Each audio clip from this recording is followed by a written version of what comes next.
नमस्कार दोस्तों, सबसे पहले तो स्वागत है आप सभी का हमारे YouTube चैनल AK सीकर पर। मैं अरुण कुमार स्वामी।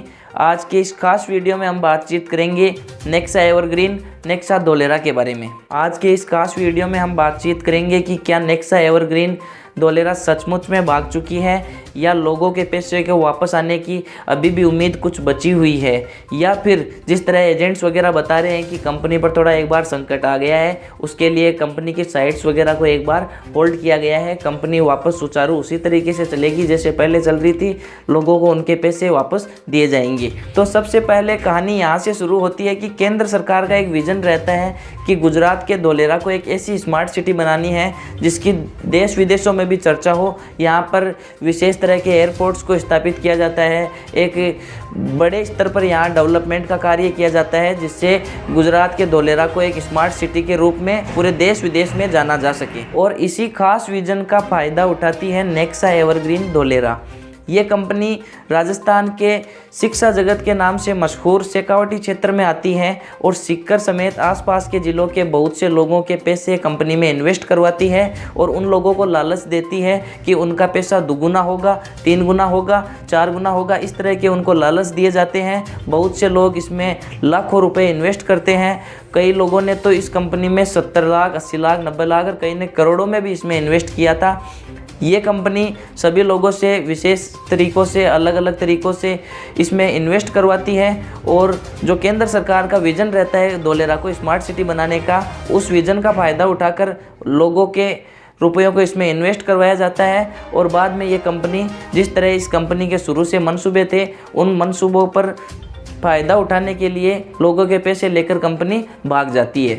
नेक्सा एवरग्रीन धोलेरा शुरू से अपने मंसूबों पर कामयाबी हासिल करने के लिए क्षेत्र के लोगों को ऐसे एवरग्रीन सपने दिखाती है जिनसे लोगों को अपने मायाजाल में फंसा लेती है और ठीक समय आने पर कंपनी लोगों के पैसों को इकट्ठा करके और भाग जाती है। लोगों को इसमें किस तरह से लालच दिया जाता है कि शुरू में उनके पैसों को डबल किया जाता है, उसके बाद ट्रिपल किया जाता है। कुछ लोगों को थोड़ी मात्रा में पैसे एक बार लौटाए जाते हैं, जिसके बाद में लोग इस कंपनी के लालच के मायाजाल में आ जाते हैं और उसके बाद में लोग इस कंपनी में अपने जेवर बेचकर, अपनी ज़मीन बेचकर इन्वेस्ट करते हैं और ठीक समय आते ही कंपनी लोगों का पैसा इकट्ठा करके भाग जाती है।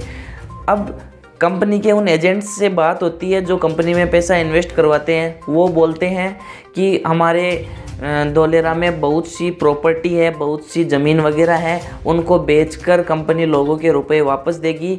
लेकिन मैं आपका ये डाउट अभी क्लियर कर दूं कि जो कंपनी भाग जाती है वो ना तो किसी भी प्रकार से कोई रुपए देती है, ना कोई ज़मीन बेचती है। जैसे सारा इंडिया एक देश की नई इंटरनेशनल कंपनी थी मान लीजिए आप, और उसके पास गवर्नमेंट के बहुत से लाइसेंस भी थे। ऐसी लाइसेंसधारी कंपनी किसी के रुपए लौटाने में सक्षम नहीं रहती है, जबकि सारा के पास तो बहुत अरबों की संपत्ति थी, वो भी लोगों को रुपए लौटाने में सक्षम नहीं रहती है। तो नेक्सा एवरग्रीन तो कहीं भी नहीं। और इस कंपनी में जो लोग पैसा इन्वेस्ट करते हैं उनके साथ वही होता है। जिस तरह कोई अपना बिछड़ जाता है तो उसके बाद सिर्फ यादें रहती हैं। लोगों का अपना, उनका सिर्फ पैसा था, वो पैसा बिछड़ चुका है। किसी भी तरीके से कोई भी उम्मीद उस पैसे की वापस नहीं बची है, कंपनी भाग चुकी है।